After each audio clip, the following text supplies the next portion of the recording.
We advise getting this done, you know, after major storms, rough storm season in general. You know, we would like to, you know, come out here and take a look at them usually, you know, mid to late spring, first part of the summer, just to kind of see what damages you sustained.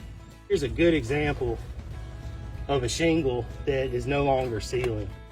It takes, you know, a very good inspection of, you know, eyes on the roof, looking at the whole thing, whether it be, you know, as we've seen today, I get up there on a ladder. Once the damage has occurred, you know, the clock's ticking. Having a qualified professional come out and take a look at your home and give you an honest assessment of what they observe on there is really a very important thing for all homeowners to consider. It's a completely free service. We document everything that we find. We keep records of it.